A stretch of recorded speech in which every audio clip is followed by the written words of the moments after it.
സന്നിധാനത്ത് കറങ്ങുന്ന പാമ്പുകളെ ചാക്കിലാക്കാൻ ഇക്കുറിയും ഗോപി എത്തി. സന്നിധാനത്തും പരിസരത്തും തീർത്ഥാടകർക്ക് ഭീഷണിയായി പാമ്പുകൾ എവിടെ ഇറങ്ങിയാലും വനപാലകർക്കൊപ്പം ഗോപി അവിടെ എത്തി പാമ്പുകളെ പിടികൂടി കാട്ടിലയക്കും.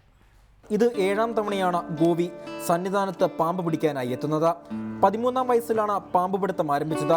3000-ലധികം പാമ്പുകളെ ഇതിനോടകം തന്നെ ഗോപി പിടികൂടി കാട്ടിൽ വിട്ടു. 6 വർഷമായിട്ട് അയ്യപ്പൻ്റെ സന്നിധിയിൽ പുണ്യമായിട്ട് കരുതുവാണ്. നിരവധി തവണ പാമ്പ് കടിച്ചിട്ടുണ്ട്. കഴിഞ്ഞ വർഷവും പാമ്പ് കടിച്ചായിരുന്നു.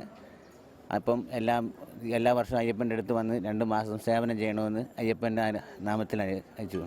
മണ്ഡലകാലം ആരംഭിച്ച ഇതുവരെ സന്നിധാനത്തും പരിസരങ്ങളിൽ നിന്നുമായി 20 പാമ്പുകളെയാണ് ഗോപി പിടികൂടിയത്. പിടിച്ച മൂർഖൻ ഇനത്തിൽപ്പെട്ട വിഷമുള്ള പാമ്പുകളെ നമ്മൾ അവിടെ നിന്ന് തന്നെ 1 കിലോമീറ്റർ ഉള്ളിലോട്ട് മാറി റിസർവ് വനത്തിൽ തന്നെ അവനെ തുറന്നു വിടുകയാണ് ചെയ്യുന്നത്. വണ്ടിപ്പേട്ട് പഞ്ചായത്തിൽ ജോലിയുണ്ടായിരുന്ന ഗോപി ആരോഗ്യ കാരണങ്ങളാൽ ജോലി രാജിവെച്ചു. സന്നിധാനത്ത് വെച്ച് തന്നെ നിരവധി തവണ പാമ്പിന്റെ കടിയേറ്റുവെങ്കിലും ലോകത്തിന്റെ ഏത് കോണിലായാലും മണ്ഡലകാലം ആരംഭിച്ചാൽ ഗോപി സന്നിധാനത്തെത്തും. തീർത്ഥാടകരെ പേടിപ്പിക്കുന്ന പാമ്പുകളെ ചാക്കിലാക്കാൻ താൻ ഇനിയുള്ള കാലവും ഉണ്ടാകുമെന്നും ഗോപി പറഞ്ഞു. ക്യാമറമാൻ ശ്രീലാൽ കൊട്ടാരക്കരയ്ക്കൊപ്പം അജി കുഞ്ഞുമോൻ, റിപ്പോർട്ടർ, സന്നിധാനം.